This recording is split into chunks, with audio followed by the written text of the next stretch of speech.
저는 오늘 오후에 신앙의 그 첫 관문이 되는 이 자기 부인이라고 하는 것에 대해서 말씀을 나누려고 합니다. 이 자기 부인은 우리가 신앙의 가장 첫 관문이 된다고 하겠습니다. 그러나 이 자기 부인의 단계도 자기의 의지나 선택 또는 결단으로 이루어지는 것이 아니고 성령의 주권적인 역사로 말미암는 것이다, 이렇게 말씀드릴 수 있습니다. 그리고 이 자기 부인이 없는 그런 신앙은 브레이크 없는 열차와 같다, 그렇게 비유도 들 수 있겠고요. 그래서 자기 부인이 없는 이런 신앙이란 성립될 수 없는 것이라 하겠습니다. 자기 부인에는 또한 즉각적으로 그리스도를 믿는 믿음이 항상 수반됩니다. 그러나 논리적으로 유효적인 그런 소명이나 또 중생, 우리가 이런 어떤 구원의 서정이라고 하는 회심, 이러한 것이 있고, 그런 이후에 자기 부인의 상태가 이르게 됩니다. 자기 부인이란 또한 자기 자신을 객관적으로 바라보는 그런 상태가 된다는 것을 의미합니다. 즉, 자기를 반성할 수 있는 인식의 능력이 생겨야 자기 부인이 가능하게 되는 것이죠. 그러나 사람의 도덕적인 능력은 자신 스스로의 존재를 능동적으로 파악하지 못할 뿐 아니라 기껏해야 주관적이고 상대적인 그런 윤리적인 차원 정도에서 머무를 뿐이고, 하나님의 의에 합당한 수준과 방식에서 자기 자신을 파악한다는 것은 사실상 어렵습니다. 하나님의 의의 기준은 바로 율법입니다. 이 율법은 영혼의 거울이어서 아무리 고매한 인격과 인품을 가졌다고 해도 이 율법 앞에서 자신의 숨은 죄와 교만이 드러나지 못할 것이 하나도 없습니다. 이 무슨 굉장히 파격적인 말씀이냐, 그런 생각이 들겠지만, 하나님의 율법은 우리 속에 깊이 감춰져 있는 은밀한 죄까지도 다 드러내는 것입니다. 그래서 성경을 보면 율법의 이러한 속성에 대해서 많이 말씀하는데, 하나님의 도는 도가니에서 7번 단련한 은 같아서 완전하고 정미하며 사람의 폐부를 시험하고, 그리고 그 앞에서 감추인 것이 드러나지 않을 것이 하나도 없으며 사람들의 은밀한 죄악을 모두 드러내신다, 이렇게 성경은 말씀합니다. 바로 이것이 율법이라는 거예요. 그러므로 시험하시는 여호와의 율법 앞에서 자신이 의인으로 드러나게 될 사람은 하나도 없다, 성경은 그렇게 말씀하죠. 모두가 정죄를 받고 이 율법 앞에서 걸림이 될 것입니다. 이러한 율법의 판단 아래에서 누가 자신을 의롭다고 당당하게 말할 수가 있겠습니까? 율법은 이와 같이 우리 영혼의 거울이어서 자기 자신을 바라보게 하고 자신의 존재가 사망에 처해 있고, 그리고 자신이 율법 앞에 서보면 내가 사는 것이 아니라 내 안에 죄가 사는 것을 보게 된다는 거예요. 이런 말씀을 우리가 사도 바울이 잘 변론을 해주셨죠. 우리 로마서 7장 7절 한번 볼까요? 로마서 7장 7절에서 17절 말씀을 보면 사도 바울은 이런 율법의 속성에 대해서 잘 설명을 해주고 있습니다. 7절 말씀 제가 읽어봅니다. 율법이 죄냐? 그럴 수 없느니라. 율법으로 말미암지 않고는 내가 죄를 알지 못하였으니 곧 율법이 탐내지 말라 하지 아니하였다면 내가 탐심을 알지 못하였으리라. 8절 율법이 없으면 죄가 죽은 것임이라. 9절 전에 율법을 깨닫지 못했을 때에는 내가 살았더니 계명이 이름에 죄는 살아나고 나는 죽었다 그랬습니다. 또한 13절 말씀 보시면 오직 죄가 죄로 드러나기 위하여 선한 그것으로 말미암아 나를 죽게 만들었으니 이는 계명으로 말미암아 죄로 심히 죄되게 하려 하심이라 그랬습니다. 자, 여러분, 이와 같이 율법이 나에게 다가오고 그 율법이 내 영혼의 빛을 비추이면, 야, 내가 잘생겼네, 내가 멋있는 사람이네, 내가 꽤 괜찮은 사람이네, 내가 지혜롭고 의롭고 선한 사람이네, 이렇게 자화자찬을 늘어놓는 것이 아니고, 어라, 나는 사망의 사람이로구나, 아, 나는 죽었구나, 그리고 내가 그동안 살았는 줄 알았는데 알고 보니 내가 산 것이 아니라 내 안에서 죄의 권세가 역사하고 있었구나, 나는 죄의 노예에 불과했구나, 내가 산 것이 아니라 내 속에 살았던 것은 죄였구나, 이런 고백을 하게 된다는 거예요. 이런 고백에까지 도달해야 됩니다. 이것이 그리스도인의 첫 관문인 자기 부인의 인식의 첫 단계예요. 예. 그러나 율법이 이와 같이 준엄한 판단과 시험 앞에서도 자신이 의롭다고 주장하는 사람이 있어요. 성경을 보면 놀라운 사람입니다. 그는 바로 그리스도의 의를 믿는 믿음의 사람. 이런 사람이 성경에 있어요. 자, 우리 시편 말씀 한번 찾아보겠습니다. 시편 139편 23절 24절 우리 함께 말씀을 읽어봤으면 좋겠습니다. 시편 139편에서 23절 24절 예, 찾으신 줄 알고 함께 읽겠습니다. 시작. 하나님이여 나를 살피사 내 마음을 아시며 나를 시험하사 내 뜻을 아옵소서. 내게 무슨 악한 행위가 있나 보시고 나를 영원한 길로 인도하소서. 그랬습니다. 이 시편 기자는 놀랍고 또 담대하게 하나님, 내게 무슨 악한 행위가 있는지 나를 살펴보시옵소서. 그리고 나를 시험하셔서 내 뜻을 아옵소서. 이렇게 담대하게 고백하고 있습니다. 이런 말씀은 정말 이해 어렵습니다. 아니, 다 율법 앞에 서면 다 죄인이라고 성경이 말했는데 어찌 이렇게 당당하게 하나님 앞에서 나를 살피시고 나를 시험해 가지고 내 속에 무슨 악한 행위가 있는지 살펴보시옵소서, 이렇게 기도할 수 있냐는 것이죠. 그러나 우리가 요즘 목사님께서 이런 시편 강론을 통해서도 이런 말씀들을 많이 증거하시지만, 자, 우리가 이러한 고백이 있는 사람, 하나님의 율법 앞에서도 담대하고 하나님의 율법 앞에서도 자신의 수치와 부끄러움 앞에서도 도리어 하나님의 의로 인하여 당당하게 하나님 앞에 고백할 수 있는 사람, 이런 사람, 자, 이런 사람은 먼저 율법의 의로 말미암아 자신의 불의함과 죄를 깨닫고 그것으로 인해서 실족하는 사람이 아니라는 거예요. 자신의 수치와 부끄러움을 발견하였지만 그는 즉시로 거기에서 돌아서서 자신의 반석이시요 산성이시며 방패가 되시는 그리스도께로 달려가는 사람이 바로 그러한 사람입니다. 또한 그는 율법 속에서 자신을 향한 정죄를 발견하기보다는 하나님의 인자와 진리를 발견하는 사람이에요. 그래서 율법 안에 계시된 이 그리스도를 발견하고 이 그리스도의 달콤함, 이것을 시편 기자는 언약의 친밀함이다, 이렇게 표현했습니다. 언약의 친밀함. 우리가 이 시간에 성경 한 번만 더 찾아보겠습니다. 시편 25편 말씀 보겠습니다.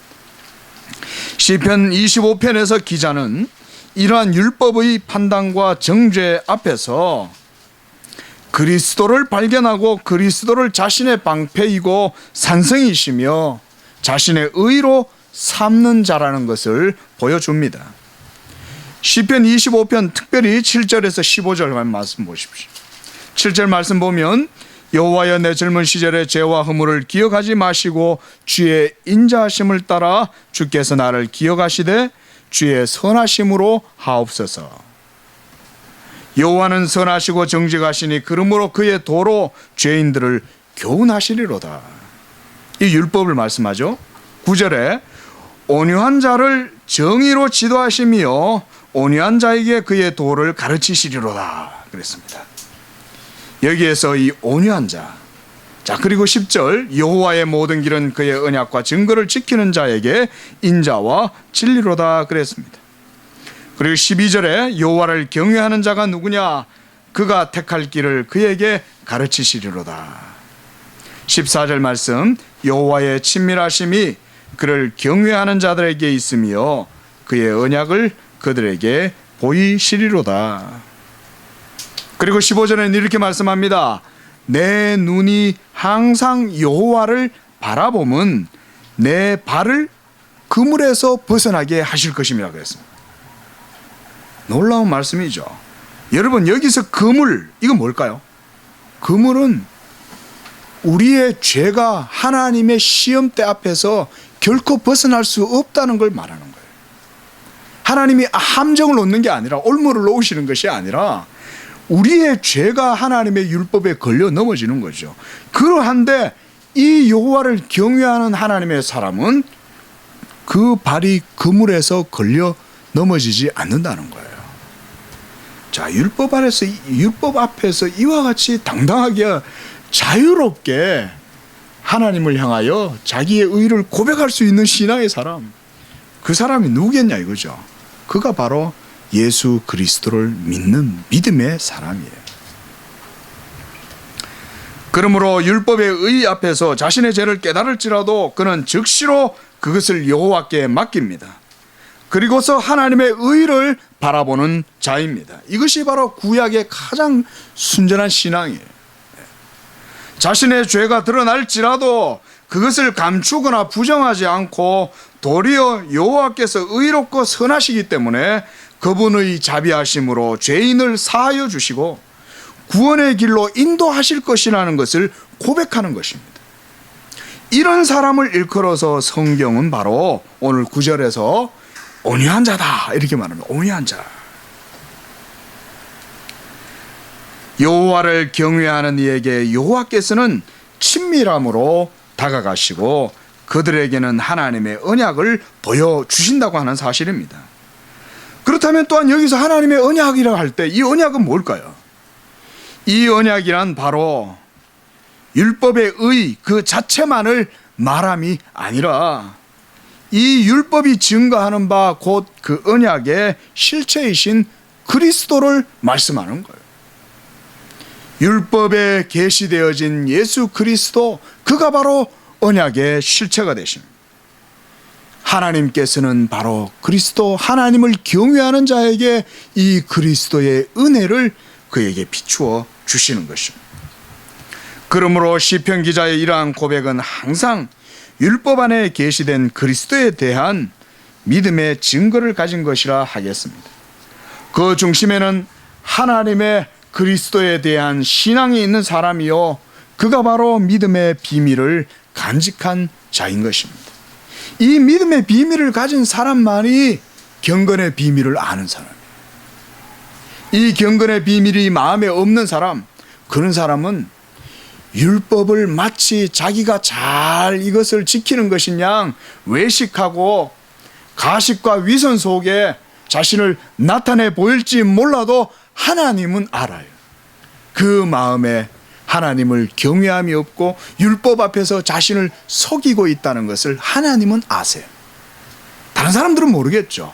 그가 굉장히 경건해 보이고 거룩해 보이고 성실해 보이는 것 같아도 하나님은 마음의 중심을 보신다. 디모데전서 3장 9절 말씀에 깨끗한 양심의 믿음의 비밀을 가진 자라야 할지니라 그랬습니다. 그런 사람이 교회의 온전한 일꾼이 된다 그랬거든요. 자, 그러므로 그리스도인의 자기 부인의 상태는 극기나 자기 의지적인 결단, 어떤 일에 대한 자의적인 어떤 선택, 이런 것이 아닙니다. 바로 하나님의 진리 가운데 은총을 누리는 거예요. 이것이 바로 자기 부인의 상태예요. 따라서 자기 부인조차도 성령의 효과적인 사역으로 말미암는 것이며 그리스도의 구속의 열매라고 고백을 해야 하는 것입니다. 자, 내가 정말 나는 죄인이요. 나는 정말 부족해요. 나는 정말 의롭지 못해요. 나는 능력이 없어요. 이런 고백은 그저 이 세상에서 말하는 그런 거짓된 겸손이나 이런 게 아니라는 것입니다. 하나님의 절대적이고 온전한 말씀 앞에서 내 자신을 비추어 보았을 때 내 자신의 연약함을 인정함과 동시에 율법 안에서 하나님의 선하심과 인자와 자비하심을 맛보고 하나님을 겸손하게 인정하는 그것이 바로 그리스도인의 자기 부인이죠. 그리고 이러한 부인이 있는 신앙의 사람은 하나님의 성령의 은혜 가운데 이미 있다는 것입니다. 율법의 의 앞에서 자신을 의롭다고 자랑하는 자, 그런 마음의 상태는 여전히 그리스도를 받아들일 준비가 안 된 영혼입니다. 그리스도는 영혼의 의사이십니다. 의사는 이 병든 자에게라야 쓸모가 있습니다. 자신이 아무런 병에 걸리지 않고 건강한 자라고 생각하는 사람은 이 그리스도께 나오지 않을 것입니다. 그러나 자신이 불치병에 걸려 있고 자신의 힘으로는 절대로 해결할 수 없는 이 병에 걸렸다면 그는 그리스도에게로 나아갈 것입니다. 그는 그리스도에게로 달려오는 모든 자에게 방패가 되시고 산성이 되시고 시편 18편 30절에 하나님의 도는 완전하고 여호와의 말씀은 정미하니 저는 자기에게 피하는 모든 자의 방패다 그랬습니다. 하나님은 완전하고 정미하셔서 자기에게 오는 자에게 부끄러움을 주고 수치를 주고 그들을 정죄하고 심판하시는 분이 아니라 도리어 하나님이 완전하시고 하나님이 정미하셔서 그 말씀을 의지하여 그에게 오는 자에게는 도리어 그가 방패가 되어 주신다고 말씀하는 거예요. 또한 신앙에 있어서 자기 부인이라고 하는 것에는 우리가 선택의 여지가 없습니다. 자기 부인은 그리스도인은 자신을 부인하든지 그렇지 않든지 이 둘 중에 하나의 상태에 속해 있어요. 그 중간은 없습니다. 즉 이 말은 사람은 영적이지 않으면 육적인 것 외에는 없다는 거예요. 자기를 부인하는 사람은 그리스도의 신령한 말씀을 따르는 영적인 사람이요, 자기를 부인하지 않는 사람은 육적인 것에 만족하며 자기 의에 빠져서 있는 그런 육적 상태밖에 없다는 거예요. 육적인 것은 이와 같이 자기의 의를 자랑하는 상태입니다. 그러나 영적인 상태는 그 자체로 그리스도의 의로 인하여 만족하고 자랑하는 것입니다. 자기를 자랑하고 육을 신뢰하는 사람은 반드시 십자가를 역행하게 되고 십자가를 부끄러운 것으로 여기며 율법의 의를 자기 의로 행할 수 있다는 이 교만한 상태에 처해 있는 자입니다. 그러나 이것은 먼저 사실 자신을 속이는 행위입니다.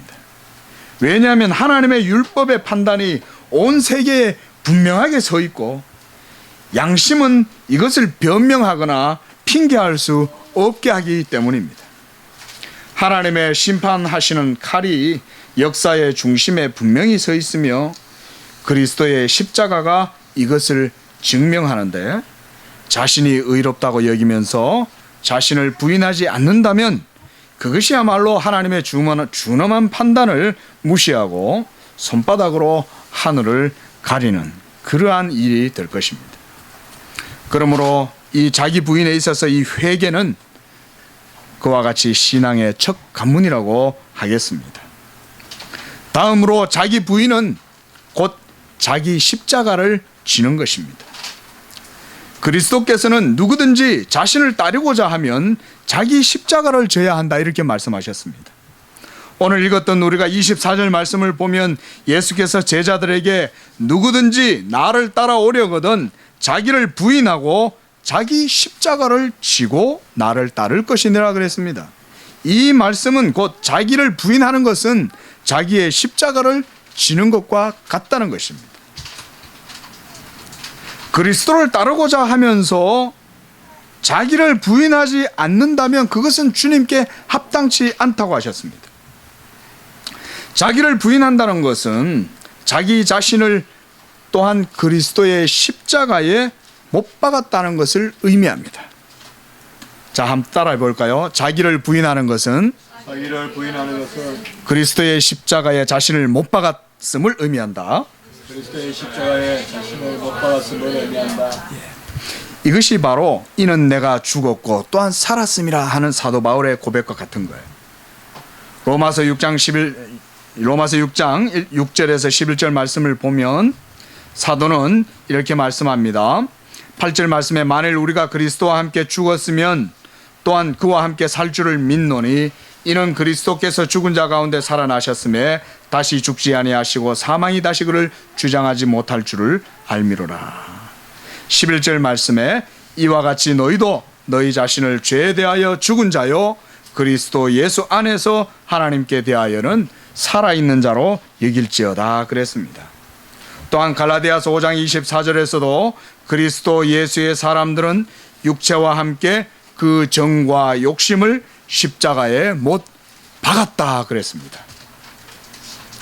여러분, 이것이 우리 그리스도인의 신앙의 사실 핵심이죠. 모든 신앙의 삶에 있어서 처음 칭의회 때뿐만 아니라 모든 성화의 과정에 있어서 그리고 영화의 상태에 이르기까지 이 자기 부인이라고 하는 것은 계속해서 지속적으로 이루어져야 되는 것입니다. 그러므로 오늘 본문에서 주님은 누구든지 자신의 목숨을 살리려고 하는 자는 죽게 되고 진리를 위하여 목숨을 잃게 되면 생명을 얻게 되리라 이렇게 말씀하신 거예요. 예? 생명을 버리는 자는 얻을 것이며 생명을 얻고자 하면 죽게 된다. 이와 같은 말씀은 다른 데 있지 않습니다. 이것은 바로 예수 그리스도의 십자가의 구속의 이 사건을 말씀하시는 거예요. 그러므로 자기 부인은 자기 의를 부인함과 동시에 자기 자신의 어떤 자학이라든지 극기 이런 것이 아니고 진리를 위하여 자기의 목숨을 아끼지 않는 것이요 십자가의 진리로 말미암아 자신의 생명을 다시 얻게 되리라는 말씀입니다. 도리어 자신을 얻게 되는 것이 자신을 부인하는 것은 자기 자신을 버리는 것이 아니라 도리어 자신을 얻게 되는 것이요 그것이 바로 복음의 진리이며 하나님 나라의 원리라는 것입니다. 자, 마태복음 16장 25절 오늘 본문 말씀 다시 한번 보십시오. 누구든지 제 목숨을 구원하고자 하면 잃을 것이요 누구든지 나를 위하여 제 목숨을 잃으면 찾으리라. 우리 모두가 다 그리스도의 십자가에 정과 육신을 다 못 박은 줄로 믿으시기 바랍니다. 그리스도와 함께 내가 죽었다라고 하는 이 사실을 인식하고 자기를 부인할 때에 그가 바로 참된 생명을 누리게 되는 것입니다. 내가 그리스도와 함께 십자가에 못 박혔나니 갈라디아서 2장 20절 말씀 유명한 말씀이죠. 그런즉 이제 내가 사는 것이 아니요 오직 내 안에 그리스도 예수께서 사시는 것이라. 이제 내가 육체 가운데 사는 것은 나를 사랑하사 나를 위하여 자기 자신을 버리신 하나님의 아들을 믿는 믿음이니라. 믿음 안에서 사는 것이라 그랬습니다. 자, 그렇다면 이러한 자기 부인은 어디까지인가? 자기 부인의 상태에 어디까지인가? 참된 그리스도인은 그리스도의 십자가에서 자기의 죽음을 보아야 합니다.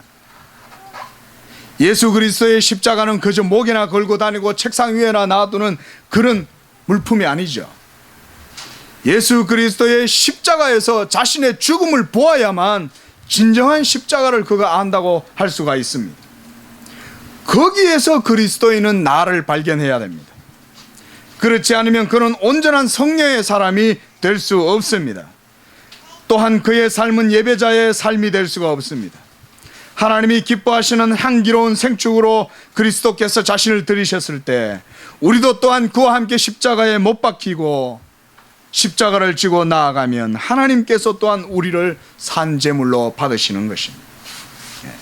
그러할 때야만 그리스도의 생명으로 다시금 거듭날 수가 있는 것입니다. 내가 죽지 않으면 내 안에 그리스도의 생명이 내 삶에 역사할 수 없습니다. 내가 죽어야 그리스도의 꽃이 피어나고 향기가 되어 생명의 냄새로 나타나는 것입니다. 그렇다면 내가 죽는 방법이 무엇일까요? 성경은 이러한 것에 대해서 무슨 어려운 형이상학적 논리 이런 걸 갖다 말하지 않습니다. 단지 예수 그리스도를 진실되게 믿는 것, 거기에 이와 같은 자기 죽음의 교리가 있는 것입니다. 그리스도를 믿음으로 말미암아 내가 그와 함께 십자가에 못 박히고 그가 십자가에서 다시금 살아나심으로 말미암아 내가 또한 그를 믿음으로 그와 함께 살 줄을 다시 믿노라. 예수 그리스도가 하나님의 아들이심을 믿고 그분이 하나님의 그리스도이심을 믿는 것이요, 그가 하나님의 어린 양 되심을 믿는 것입니다. 이것이 그로 말미암아 내가 함께 그와 함께 죽는 방법입니다. 이렇게 그리스도를 믿으면 주의 죽으심과 십자가에 동참하게 되는 것이요, 그를 입으로 고백하게 되면 자신의 삶을 하나님의 주권에 맡기고 그분을 인정하는 것이 됩니다. 그러므로 예수 믿는 믿음을 우리가 귀하게 여겨야 합니다. 믿음은 하나님의 선물입니다. 그 자체가 하나님의 은총의 증거가 되는 것입니다. 어떤 사람은 네가 하나님께 받은 구원이 뭐냐, 하나님의 살아계신 증거를 보여봐라 이렇게 말하지만 하나님의 진리는 먼 곳에도 있지 않고 무슨 어려운 말로 설명하는 것에 있지 않습니다. 그저 내가 예수 그리스도를 믿고 그를 주로 고백한다면 바로 그 믿음에 하나님의 구원의 인침과 보증과 증거가 그 속에 다 있는 거예요. 그러므로 믿음을 귀하게 여겨야 되는 거예요. 그것은 하나님의 선택의 열매요, 그것은 성령의 효과적 사역의 결과요, 그리스도의 구원으로 말미암는 열매예요. 그러므로 내가 예수를 주로 믿고 고백하게 된 것 자체가 하나님의 구원의 증거입니다. 하나님의 모든 약속이 예수 믿는 믿음 안에 있습니다. 이 믿음을 귀하게 여기시기 바랍니다. 제가 조금 시간을 갖지만요, 예전에 어떤 사람이 이 믿음을 부인하는 것이 마치 십자가에 더욱 충성하는 것으로 이렇게 생각하는 사람이 있었어요. 그런 선생이 있었어요. 그러나 그는 믿음을 오해했습니다. 믿음을 부정하는 그의 삶은 십자가의 생명과 열매가 없어요. 그러니 그의 가르침에는 성화의 삶도 당연히 없습니다. 당연히 믿음이 자란다는 것이 부정됩니다. 동시에 연약한 믿음, 강한 믿음과 같은 이런 성경의 이해가 부재하게 됩니다. 그리고 그가 교묘한 궤변과 달변에 가까운 이 말로 많은 사람들이 현혹해서 거기에 오염되어서 많은 그의 제자들이 죄를 짓고도 부끄러운 줄을 몰라요. 그리고 자신은 정작 십자가의 복음에 굉장히 충실하다 이렇게 막 소리를 지르는 거예요. 정작 그의 제자들에게서는 이 복음의 경건한 삶은 하나도 찾아볼 수가 없어요. 뒷골목에 가서 모여서 막걸리 마시고 뒷골목에 모여서 담배 피우고 이러면서 자신들은 막 복음에 충실한 사람들인 양 떠들어요. 제가 그걸 보면서 저게 뭐가 문제일까? 믿음을 부인하는 거예요. 말씀드렸듯이 믿음은 하나님의 선택에서 나는 것입니다. 전적으로 하나님께만 돌려지는 거예요. 이 믿음을 통해서만 하나님께 우리가 영광을 돌리고 하나님도 이 믿음으로 말미암아 영광을 받는 거예요. 이런 성경의 근본적인 진리 자체를 묵살해버리는 거예요. 참된 믿음, 생명 있는 믿음, 이것은 자기 실존적 의지의 산물이 아닙니다. 이것은 성령의 역사로 말미암는 것입니다. 성령의 역사로 말미암는 것인데 그 믿음을 아무렇게나 무시하면 안 되죠. 믿음이 하나님의 은혜요 선물이며 은사요, 그것을 부정하는 것이 십자가의 신앙이라고 한다면 이것은 성경적으로 맞지 않는 거예요.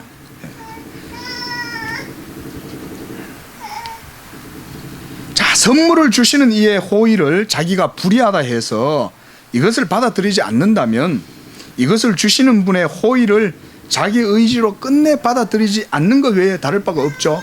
그러면 그것은 겸손입니까? 겸손이 아닙니다. 그것은 교만입니다. 자기 부인과 십자가를 지는 신앙은 이처럼 동일한 것입니다. 그 중심에는 그리스도 예수를 주로 믿고 고백하는 신앙이 있습니다. 기독교의 모든 영적 진리는 이처럼 믿음에서 믿음으로 이루어지는 것, 이것이 바로 하나님의 선하신 뜻이었습니다. 믿음을 부정하여 십자가를 더욱 높이겠다는 것은 의도는 좋을지 몰라도 결과는 무지입니다. 무지.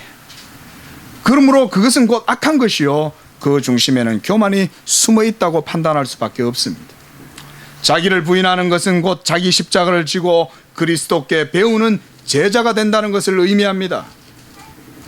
주님은 자신을 따르고자 하고 주님께 배우고자 하는 자들은 바로 주님의 멍에를 지고 이 십자가의 짐을 배우라고 말씀합니다. 우리 신앙의 과정은 어쩌면 이런 십자가를 배우는 모든 삶의 과정이라고 할 수가 있습니다. 주님의 십자가를 배움에 있어서 가장 거리낌이 되는 게 뭐겠습니까? 돈이겠습니까? 명예겠습니까? 이 세상의 권력이겠습니까? 바로 자기 자신입니다. 자기 자신이 십자가에 가장 걸림이 되는 거예요. 십자가를 배우기 위해서는 자기를 부인하지 않고서는 결코 배울 수가 없어요. 그리고 주님의 구원의 도를 진정으로 바르게 배우려면 십자가를 깊이 배워야 됩니다. 자기 십자가를 질 때 여러분, 주님의 온유하심을 먼저 상기하십시오. 주님은 말씀하시기를 나는 마음이 온유하고 겸손하다, 이렇게 말씀하셨어요. 생각해 보십시오. 인간적으로 누군가가 나는 온유하고 겸손하니 내게 배우라 그러면 다 웃을 일이죠. 그런데 주님은 아무 거리낌 없이 나는 온유하고 겸손하니 내게 배우라 그랬습니다. 과연 주님은 자기 앞에 있는 이 십자가를 부끄러워하지 않고 개의치 않고 도리어 그 앞에 있는 즐거움을 바라보면서 십자가를 부끄러워하지 않고 주님의 하나님 아버지의 뜻에 가장 온유하게 순종하셨어요. 우리를 위한 그리스도의 죽으심은 하나님의 뜻에 대한 최고의 온유하심입니다. 최고의 온유하심, 최고의 겸손이에요. 말씀을 맺습니다. 사도 바울은 나는 날마다 죽노라, 이렇게 고백합니다. 이는 그리스도의 생명에 동참한 사람만이 할 수 있는 고백입니다. 우리도 우리의 자기 부인은 우리의 육신의 장막이 무너질 때까지 끝까지 지속적으로 이루어져야 합니다. 나는 날마다 죽는다. 그리스도 예수 안에 생명이 있기 때문에 내 육신의 장막은 무너질지라도 내 속 사람은 날마다 새롭다. 이 고백이 자기 부인이 있는 사람의 고백입니다. 이와 같이 우리 성도님들의 삶 속에 항상 그리스도의 십자가를 배우고 그리스도의 십자가 안에서 참된 평안과 위로를 누리는 모두가 되기를 바랍니다. 기도하겠습니다. 하나님 아버지, 우리가 이 육신의 장막에 머물러 살아가는 모든 과정 속에 항상 우리가 자기 부인의 신앙으로 믿음에서 믿음으로 주의 말씀 의지하여 나가는 우리의 삶이 되게 하여 주옵소서. 자기를 부인하고 자기 십자가를 지고 그리스도께 배울 때에 우리를 향하신 하나님의 참된 뜻과 참사랑을 늘 경험하고 깨닫게 될 줄로 믿습니다. 우리 십자가지 교회 모든 성도들 항상 이와 같이 십자가 신앙 아래에서 믿음으로 승리하는 삶이 되게 하여 주시옵소서. 거룩하신 예수님의 이름으로 기도합니다. 아멘.